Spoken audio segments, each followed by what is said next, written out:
How to fix voice chat on Roblox mobile not working. If you find this video helpful, be sure to drop a like and subscribe. So what we're going to do is go over and find our Roblox application. Go ahead and open it up. Then on the bottom right, go ahead and click more with the three little dots and then go over to your settings application.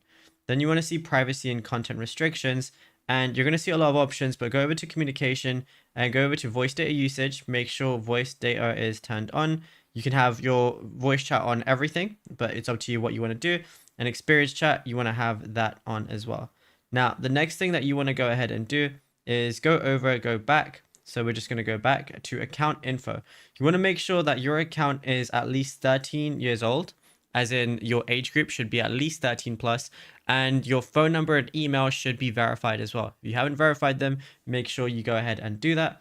Then what we're going to do is I'm just going to show you what to do in game, because you also have to enable it within the game itself as well. So we're just going to go into please donate right now, just as an example. But once it opens up, all you want to go ahead and do is on the top left, you're going to see that microphone icon. If you want to talk, go ahead and press it, and then that's it. The mic is going to be turned on. You can press it again to enable it or disable it. And I can go over to settings. I want to see voice chat as well. I can have it to disconnected or connected, and it's going to say you're connected to voice chat. And yeah, it's as simple as that. Now, if you